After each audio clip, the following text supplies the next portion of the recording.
Yes, देखिए अगला example है अपना log 10.2 आधार 10, इसका सन्निकट ज्ञात करना है, जबकि log e आधार 10 बराबर 0.4343।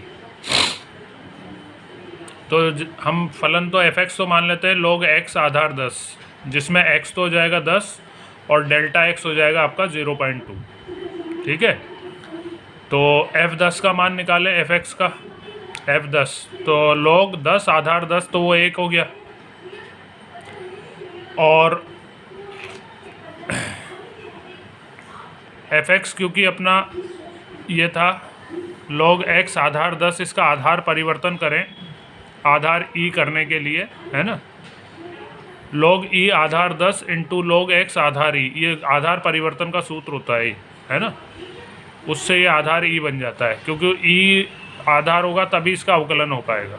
तो log e आधार 10 इंटू log x आधार e। अब इसका अवकलन करें f डैश x, तो ये तो अचर है, log e आधार 10 इंटू log x आधार e का 1/x। log e आधार 10 का मान उसने दे ही रखा था 0.4343, और 1/x, x का मान 10 है अपना, है ना, ये रख दिया। तो 10 का भाग और दोगे तो पॉइंट और एक आगे खिसक जाएगी। तो ये f डैश 10 का मान निकाल लिया हमने, f डैश 10 0.404343। अब अपना वो formula f dash x plus delta x बराबर fx plus f dash x into delta x। तो f10 प्लस 0.2 बराबर f10 plus f dash 10 into 0.2 delta x का मान, है ना।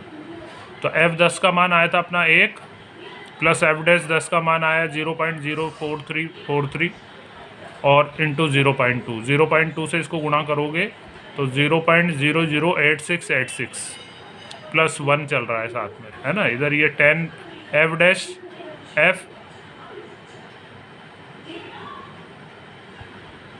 10.2 हो गया है, f 10.2 का मतलब log 10.2 आधार 10, तो 1 प्लस 0.008686, तो जोड़ोगे तो 1.008686। ठीक है, अगला उदाहरण है अपना log 4.04 आधार e का सन्निकट ज्ञात करना है, जबकि log 4 आधार e का मान दे रखा है 1.3863।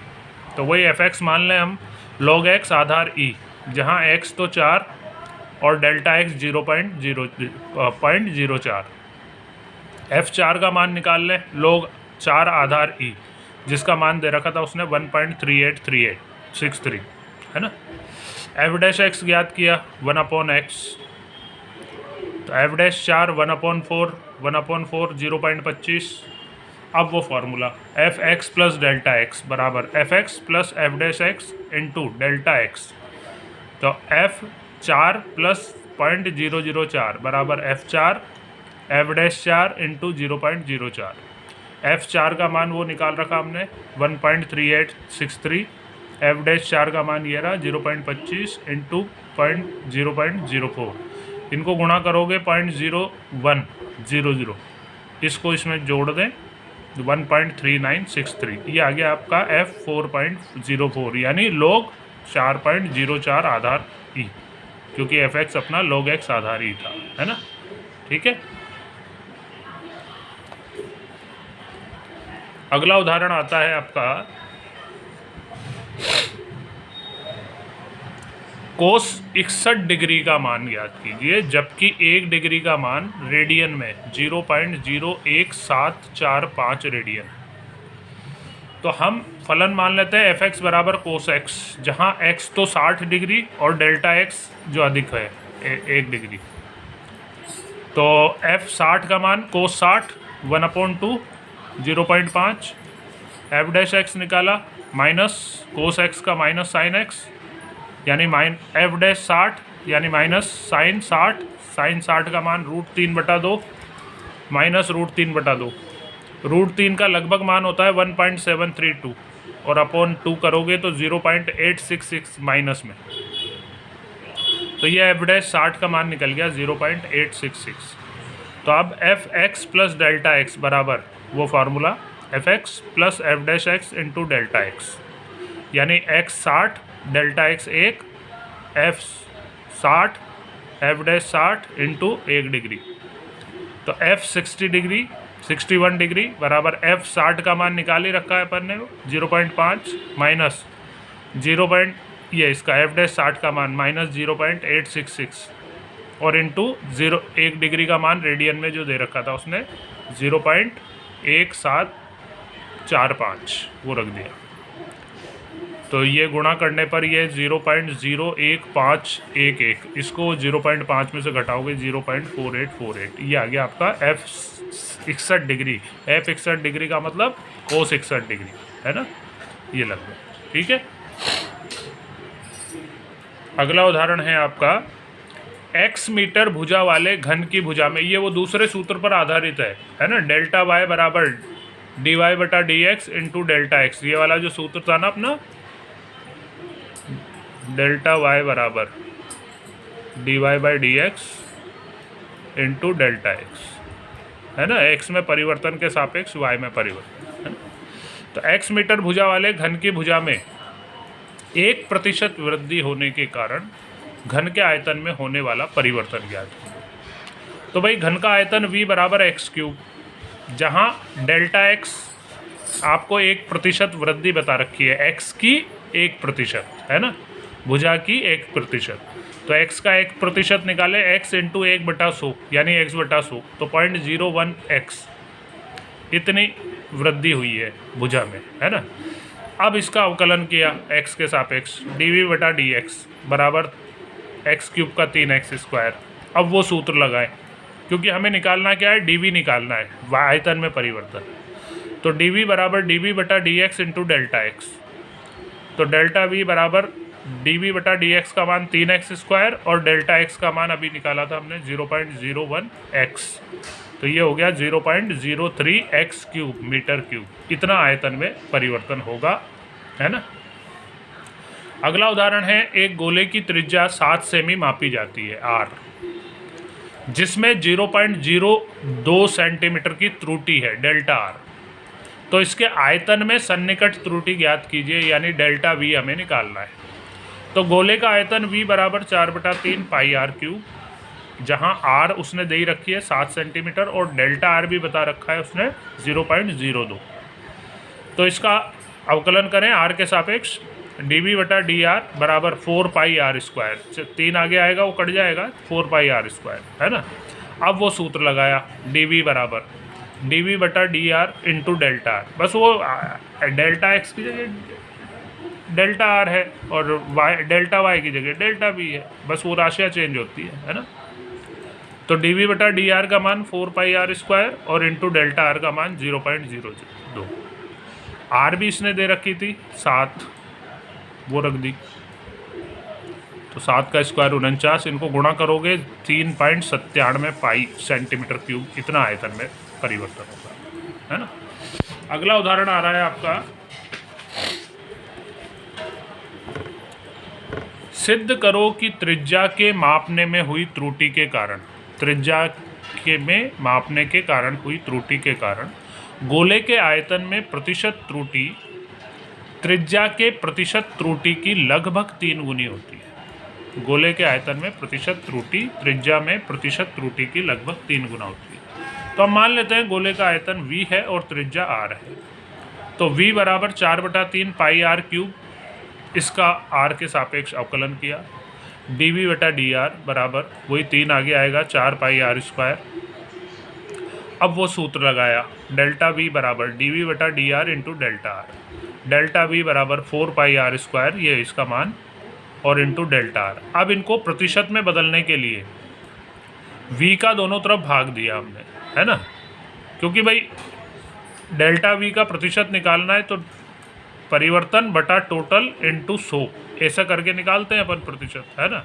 तो दोनों तरफ v का भाग दिया, 4 पाई r स्क्वायर बटा v into delta R. v का मान 4/3 पाई r क्यूब रखा, तो पाई कट जाएगा आपका, 4 कट जाएगा, 3 पलट के ऊपर जाएगा, r स्क्वायर और r क्यूब में से 1 2 पावर कट के एक r नीचे बचेगा, तो ये 3 पलट के ऊपर चल गया, तो डेल्टा वी बटा वी बराबर 3 डेल्टा आर बटा आर। अब इनको प्रतिशत बनाने के लिए दोनों पक्षों में 100 का गुणा करें, तो डेल्टा वी बटा वी इंटू 100 बराबर 3 इंटू डेल्टा आर बटा आर इंटू 100। तो ये त्रिज्या में प्रतिशत त्रुटि, ये आयतन में प्रतिशत त्रुटि, जो कितनी आ रही है त्रिज्या में प्रतिशत त्रुटि से 3 गुना लगभग, है ना। ये आपका सिद्ध हुआ, ठीक है।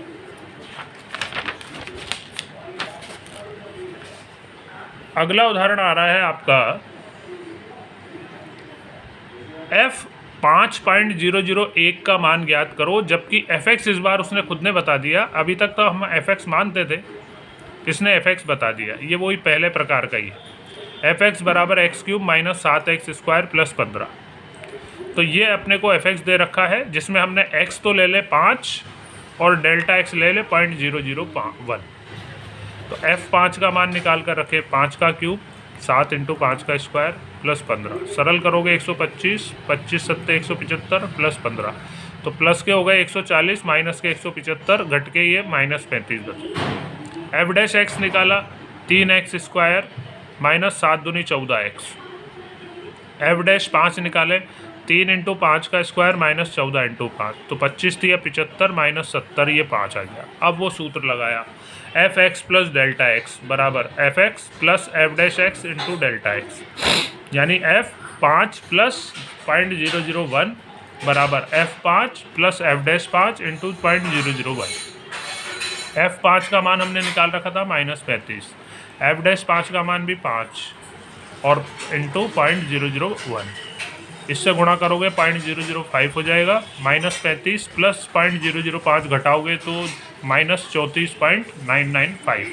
ये आपका f5.001 का मान आ गया है ना, ठीक है। आंसर तो सबके सही आ रहे हैं। ये देखो, मैं चौथा सवाल करके बता देता हूँ आपको। ये था उसका 1/2.002 की होल पावर 2, यानी ऊपर ले जाए इसको तो ये 2.002 की होल पावर -2 हो गई। तो हम फलन मान लेते हैं f(x) बराबर x की पावर -2, जहाँ x तो ले लें 2 और डेल्टा x 0.002। तो f2 का मान निकाला 2 की पावर -2 यानी 1/4.25। एफ डैश एक्स निकाला तो -2 आगे आएगा और एक पावर कम होएगी तो -3 पावर। एफ डैश 2 निकाला -2 इंटू 2 की पावर -3, तो 2 की पावर एक ही है प्लस की और -2, तो -2 पावर बच रही है फिर वापस, यानी -1/4 यानी -0.25। ये एफ डैश 2 का मान। अब वो सूत्र लगाया हमने F X plus delta X बराबर F X plus F dash X into delta X, यानी f2 प्लस 0.002 बराबर f2 plus F dash 2 into 0.002। तो f2 का मान 0.25, एफ डैश का मान -0.25 और 0.002। इनको गुणा करोगे तो 0.005 आ रहा है, 0.0005। 0.25 में से घटाओगे 0.2495। यही आंसर आ रहा है पीछे भी। तो आंसर तो मेरे ख्याल से सारे राइट आ रहे हैं। आप कैलकुलेशन एक बार थोड़ी सी चेक करें, और पॉइंट के बाद अगर लास्ट में थोड़ा बहुत अंतर भी आ रहा हो तो इतना फ़र्क नहीं पड़ता, क्योंकि बहुत सारे जने पॉइंट के बाद एक आध अंक ले लेते हैं ज़्यादा या छोड़ देते हैं, उससे कोई फ़र्क नहीं पड़ता, है ना, ठीक है।